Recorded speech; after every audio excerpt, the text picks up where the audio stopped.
Bonsoir à toutes et à tous, très heureux de vous retrouver pour une nouvelle aventure de Canal Sport, votre émission hebdomadaire consacrée à l'actualité sportive sur Canal 3 Télévision. En vedette ce soir, les deux matchs en vue pour les Guépards du Bénin comme temps pour les 7e et 8e journées des éliminatoires de la prochaine Coupe du Monde. Steve Mounier et ses coéquipiers ont rendez-vous avec leurs homologues du Zimbabwe le 5 septembre prochain et contre leurs homologues du Lesotho le 9 septembre 2025. Sur le plateau de discussion de ce lundi, on s'intéresse aux enjeux du Bénin au cours de ces deux prochaines journées des éliminatoires du Mondial 2026. On fera un rétro-pédalage pour faire un regard croisé sur la liste des 25 joueurs convoqués par Gernot Rohr en prélude à ces deux prochaines rencontres. Une liste sur laquelle on note le retour en sélection de certains joueurs qui étaient absents lors des récentes sorties du Bénin. Le tour d'horizon de ce soir va aussi s'intéresser à d'autres disciplines au plan national. Il faut dire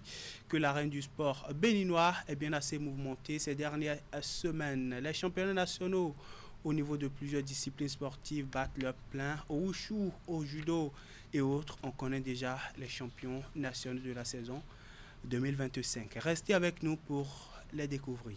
C'est parti pour 52 bonnes minutes. Et on va commencer par du factuel tout juste après cette transition.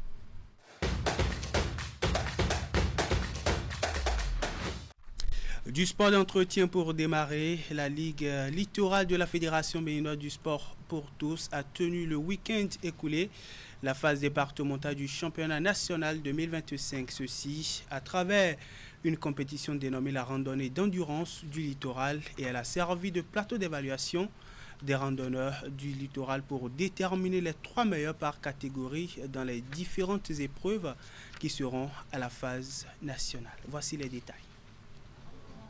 La Ligue littorale du sport pour tous tient ses représentants pour le championnat national de randonnée pédestre. Ils se sont qualifiés sur la piste en dominant leurs adversaires. Il y a au total 3 types de compétitions. La première, regroupe des gens de différentes catégories d'âge. Et à chaque niveau, il faut prendre les 3 meilleurs.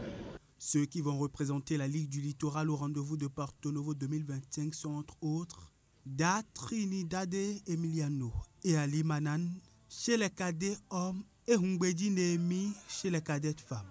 Au niveau des vétérans 1, Royossi Maurice termine en tête sur les 11 km 5 après 57 minutes de marche. Devant Kwenou Bernard, deuxième, et Raoul Aradokman chez les hommes.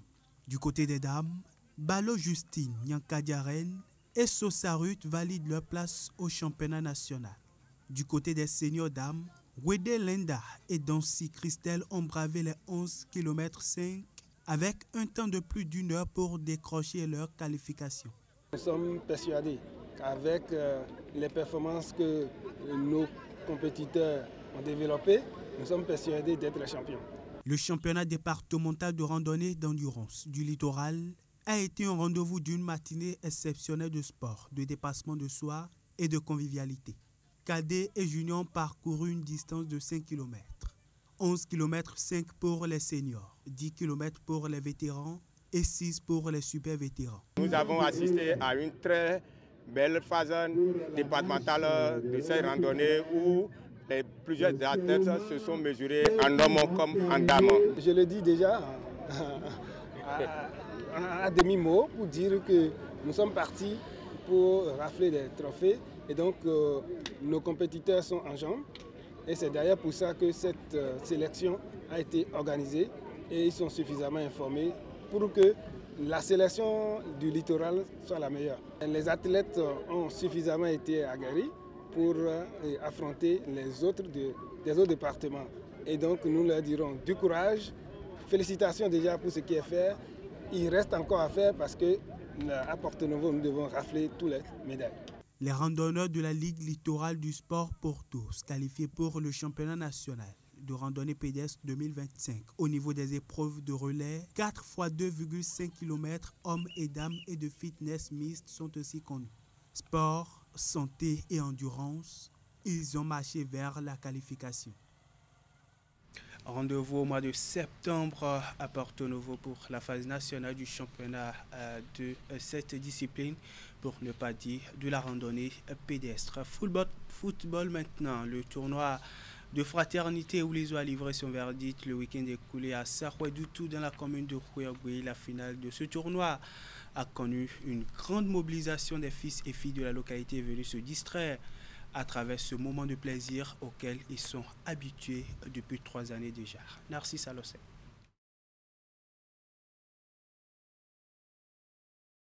Ici à Doutou, dans la commune de Rouergue, la mobilisation ne faiblit toujours pas autour du tournoi de football dénommé Fraternité et Oulizo. Le promoteur Philippe Adjitono et son initiative ont encore fait drainer un monde impressionnant pour le bouquet final de cette 3e édition.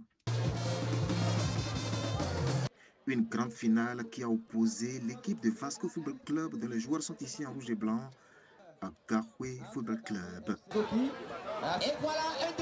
Et visiblement plus inspirés que les adversaires du jour, les rouges et blancs se sont montrés très entreprenants tout au long de la rencontre. Des qualités récompensées par ce but, marqué à la 57e minute de jeu. Le réveil de Garoué, lui, a été tardif et sous le regard admiratif du public, Vasco a su gérer son avance jusqu'au coup de sifflet final. C'est laquelle la joie? La joie intime et profonde. Parce que l'année dernière, on est sorti en 8e de finale. Ça nous a fait mal.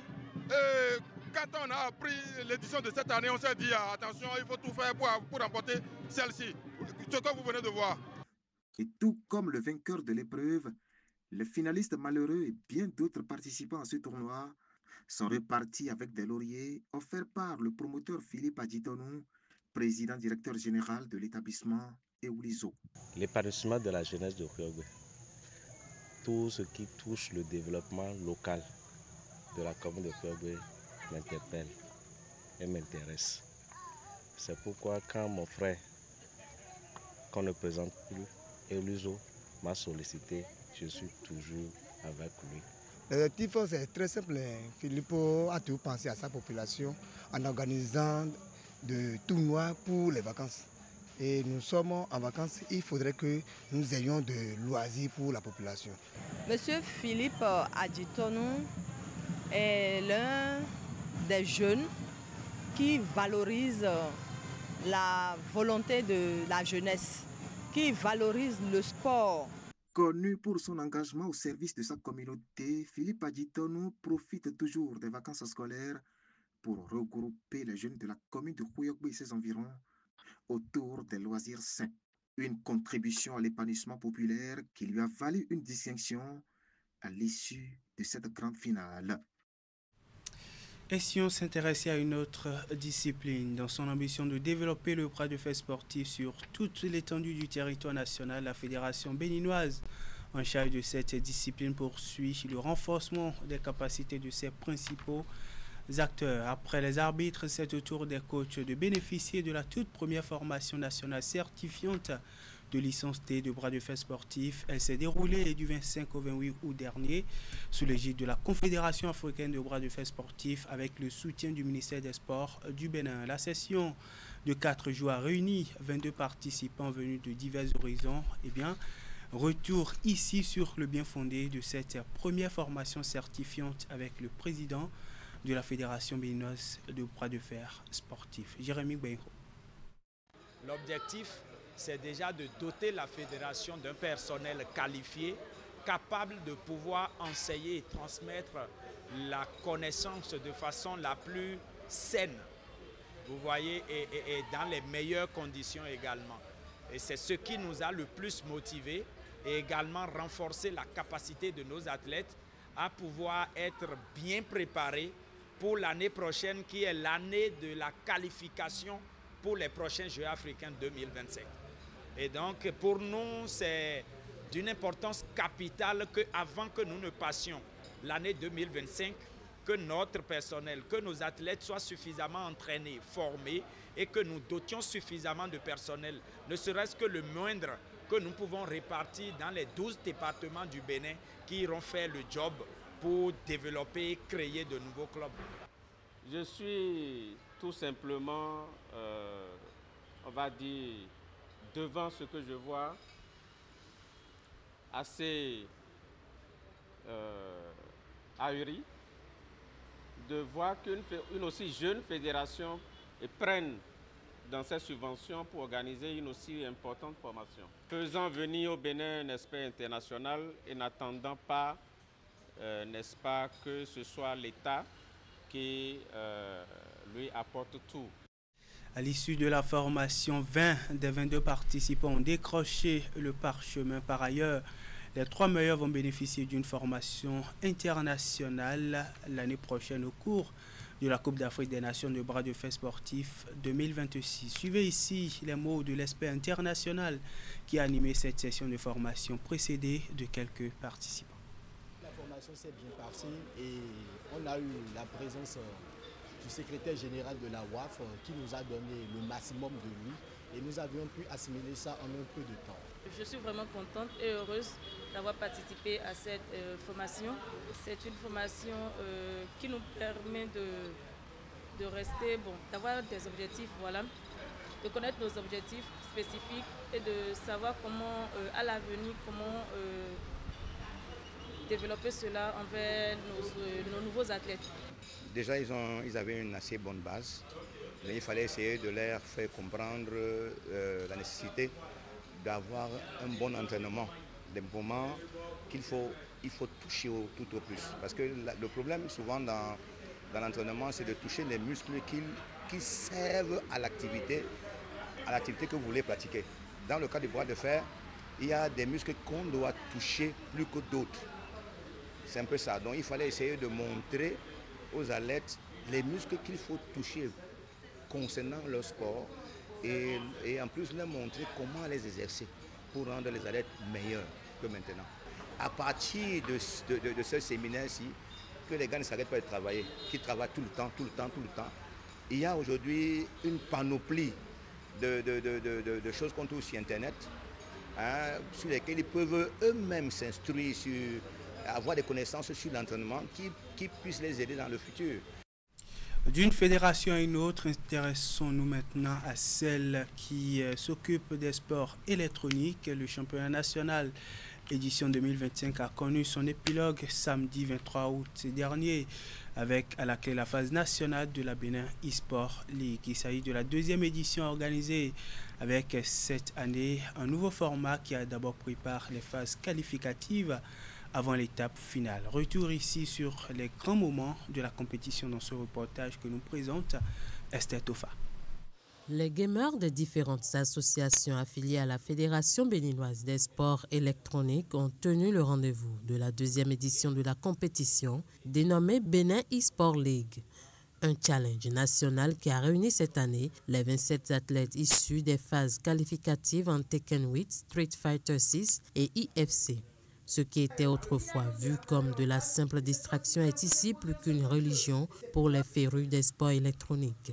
La concentration qui se lit sur le visage de chacun d'eux en dit beaucoup plus sur leur ambition de terminer parmi les champions nationaux de la saison 2025. À l'issue de cette 2e édition, c'est l'association Afrique Gamer qui domine la compétition avec les 3 premières places en IFC, la première place au Tekken 8 et les 2 premiers rangs au Street Fighter 6. Ça a été un peu rude la grande finale parce que c'était final round et puis il a gagné d'abord le premier round du dernier match. Mais j'ai remonté donc ça s'est bien passé pour moi. La compétition, il faut dire qu'elle était rude parce qu'on a eu énormément d'adversaires. Il faut dire que le niveau y était. Et il a vraiment fallu faire preuve de calme et de maîtrise pour pouvoir prendre le dessus sur tous mes adversaires. Cette 2e édition du championnat national des sports électroniques a été l'occasion pour certains de conserver leur titre et à d'autres de se faire une place sur le podium. Elle aura aussi permis de constater le travail qui est en cours au sein de certaines associations pour favoriser l'amélioration de leurs gamers. Je suis satisfait de l'engouement des joueurs et je voudrais souligner le travail des présidents d'associations, notamment celui de Parakou Gamer, qui a pu rehausser le niveau en un an de ces joueurs et qui a mis en avant le talent et puis le savoir-faire des joueurs du Nord. Pour ça, nous avons remarqué que la 3e place a été occupée par un joueur de Parakou Gamer qui a pu évincer les joueurs d'Afrique Gamer qui se sentaient déjà trop forts et tout. Donc c'est quelque chose qu'il faut féliciter. Mis à part cela, il y a aussi au niveau des collines, ou plutôt du plateau, où nous avons remarqué le 2e de Tekken 8 qui s'est affirmé. Les champions nationaux de cette saison 2025 sont directement qualifiés pour le tournoi mondial des jeux de combat qui va se dérouler à Nice, en France. Au-delà de ce rendez-vous hors du continent, le prochain défi de la Fédération des sports électroniques reste la préparation des gamers pour la ICANN prévue pour se tenir au Maroc au mois de décembre prochain. Le Bénin veut s'y rendre avec l'ambition d'aller marquer l'histoire. En attendant, sport de mer à présent, 27 clubs professionnels ont animé le championnat de volleyball 2025. La saison a été longue de 8 mois et marquée par plus de 250 matchs âprement disputés sur tous les terrains dans les différents départements du pays. La course aux titres nationaux a été assez serrée du début jusqu'en finale. Après 3 mois, après donc plusieurs mois de compétition, les playoffs se sont déroulés au Roi des Arts Loisirs Sports à Cotonou avec le sacre de nouveaux vainqueurs. Retour ici sur les différentes finales dans ce reportage. Les férus du volleyball béninois ont eu droit à des duels au sommet au cours des différentes finales du championnat national. Chez les messieurs, le mano-mano a été bien assez long, mais riche en couleurs. Les hommes d'Alada olympique, habillés en cendre et noir, arrachent une précieuse victoire 3-7-2 face à leurs homologues de Finance VBC en blanc après une rencontre laborieuse. Ils s'imposent au tie-break 15-11 après un score de parité de 2-7 au terme du 4e set. Aujourd'hui, ça a été le jour sacré pour nous et on est très content d'avoir gagné ce titre parce que c'est un titre qu'on cherchait depuis des années. On ne l'avait pas eu, mais on travaillait pour. Cette année, ça a été notre année. Chez les dames, la finale a été renversante entre Queen VBC en bleu et Énergie VBC en rouge et noir. Tôt, les électriciennes sont cueillies à froid après le premier set manqué, mais se réveillent et remportent les 2e et 3e sets avant de sceller le sort des tenantes du titre au 4e set 25-14. Elles mettent ainsi fin à l'hégémonie des filles de Queen VBC sur le volleyball béninois après 4 ans de règne sans partage. Déjà, il faut voir sur les compartiments qui étaient les maillons faibles de notre équipe les années passées. Et c'est sur ça que nous avons joué. D'accord? C'est sur ça que nous avons travaillé avec les responsables de l'énergie. On a beaucoup travaillé sur ça pour avoir une équipe compétitive. Vraiment, je tiens à féliciter l'équipe d'énergie qui a montré l'envie de jouer, l'envie de vouloir gagner ce trophée-là. Et je dis félicitations aussi à l'équipe de Queens. Mais je me suis rendu compte qu'au niveau du Bénin, les équipes ont évolué. Désormais, de nouveaux vainqueurs règnent sur le championnat professionnel de volleyball, ce qui démontre la progression de certaines équipes au fil des années, dont les efforts sont récompensés à l'issue de cette saison 2025. Dès le début de ce championnat, on était convaincus que rien n'est joué. Rien n'est joué, il n'y a pas eu d'équipe vainqueur d'avance. La preuve, l'équipe championne de l'année passée, Énergie en homme, est tombée en demi-finale. L'équipe championne de l'année passée en dame est tombée en finale. Mais tout le monde s'est préparé. Et nous étions convaincus que vraiment il y aura des surprises. Vous allez constater, tous les matchs sont joués presque à 5-7 jusqu'au bout. On ne savait pas qui devait gagner qui, donc ça s'est joué sur des détails. Mais nous, en tant que président de fédération, nous sommes largement satisfaits. C'est là au but de ce que l'année prochaine, vraiment, il va y avoir de très grandes compétitions. Chacun devra pouvoir se préparer. Satisfaction au bout des lèvres au terme du championnat professionnel de volleyball 2025, au cours duquel les joueurs locaux ont rehaussé le niveau technique, ce qui augure d'un bon vivier national pour une bonne préparation de l'équipe nationale en prélude à la CAN de volleyball 2026. On va refermer la rubrique Fil Info avec une actualité liée au sport des arts martiaux. Au niveau du judo, le championnat national saison 2025 a livré son verdict. Les champions nationaux de la saison sont connus après les phases départementales. La phase nationale de cette compétition s'est déroulée il y a quelques semaines, permettant de déterminer les nouveaux détenteurs des titres de la saison dans leurs catégories respectives. Tout s'est joué dans le respect des règles et surtout de l'adversaire. Sur les tatamis, chaque judoka a livré des combats de haute intensité avec l'ambition de se retrouver au final parmi les nouveaux champions. Une ultime étape des championnats nationaux de judo, saison 2025, au cours de laquelle les participants ont donné le meilleur d'eux en vue de décrocher les titres nationaux dans les catégories respectives.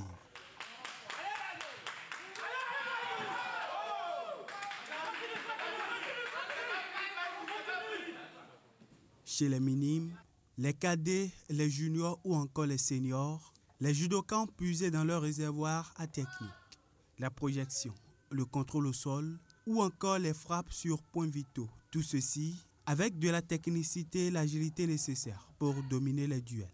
Au terme des 2 jours de compétition, de nouveaux visages montent sur les podiums et certains conservent leur titre. L'exemple de Faisou Amoussa qui enchaîne dans la catégorie des moins de 60 kg chez les seniors hommes.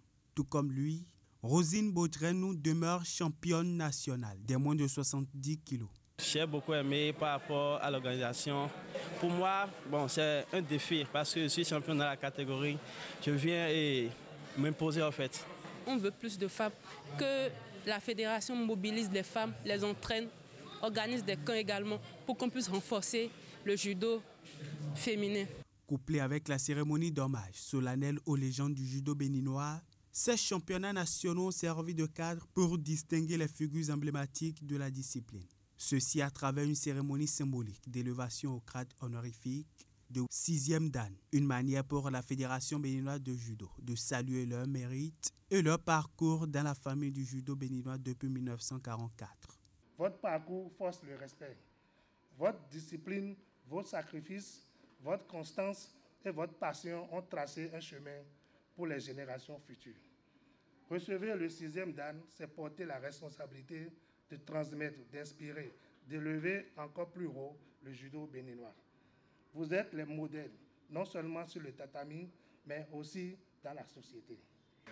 Ce tat a l'air simple, mais c'est digne de sens, parce qu'aujourd'hui, ils sont en train de recoller, disons, l'ancienne corde à la nouvelle.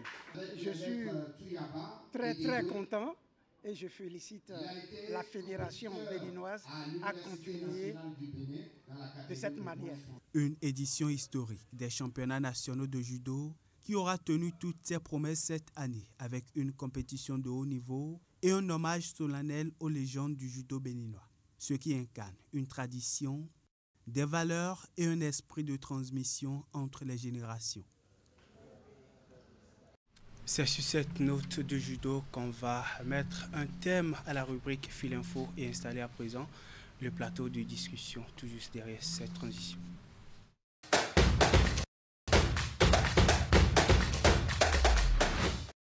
Ils sont 2 à mes côtés ce soir. Jidas Rodiguet, analyste sportif, et Prosper Vondiankor, journaliste à KPFM. Monsieur, bonsoir. Bonsoir. Bonsoir.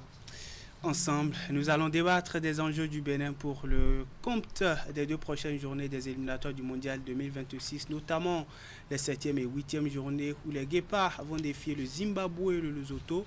Et en prélude à ces 2 prochains rendez-vous, il faut dire que le sélectionneur Guénotror était en conférence de presse jeudi dernier où il a dévoilé une liste de 25 joueurs.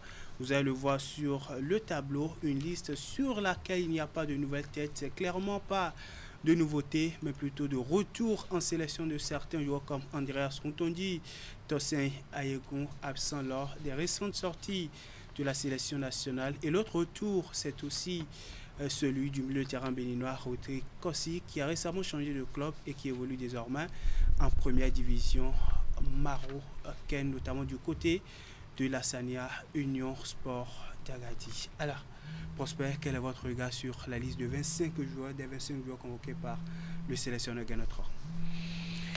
Pour commencer, je rappelle que c'est une question d'assurance quand vous êtes un entraîneur. Ça. Moi, j'ai pitié pour le technicien parce que c'est pas facile de concevoir la liste d'une sélection nationale du Bénin. Quand vous êtes entraîneur d'une équipe du Bénin, c'est pas du tout facile. C'est très très compliqué de pouvoir concevoir une liste d'une sélection comme ça. Simplement parce que vous devez faire preuve de modestie. Vous devez faire preuve de sacrifice. C'est un pays où on n'a pas beaucoup de joueurs, on n'en a pas assez. Et il faut être réaliste. Dans le même temps, il faut qu'il y ait des critiques à gauche, à droite. Vous devez supporter tout ça. C'est ça. Mais le problème que j'ai noté chez notre sélectionneur national, c'est le problème de communication, le problème de justification de ces listes. On a l'impression qu'il y a deux poids, deux mesures dans ses propos, dans l'analyse de sa propre liste.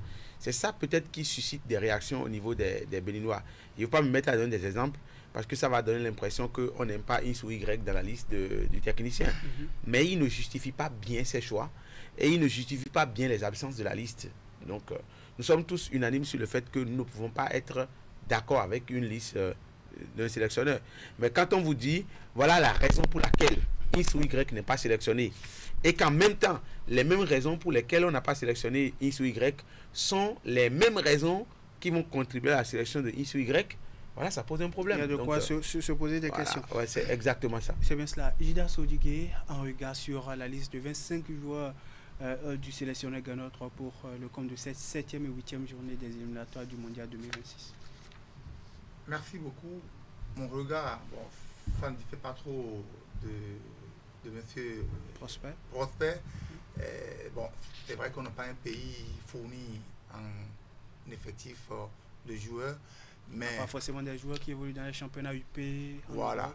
On n'est pas un pays comme la Côte d'Ivoire, on n'est pas un pays comme le Sénégal, on n'est pas un pays comme le Nigeria, on n'est pas un pays comme l'Égypte, le Maroc, l'Algérie. Mais moi, je pense qu'on peut être efficace et efficient avec le peu d'effectifs que nous avons.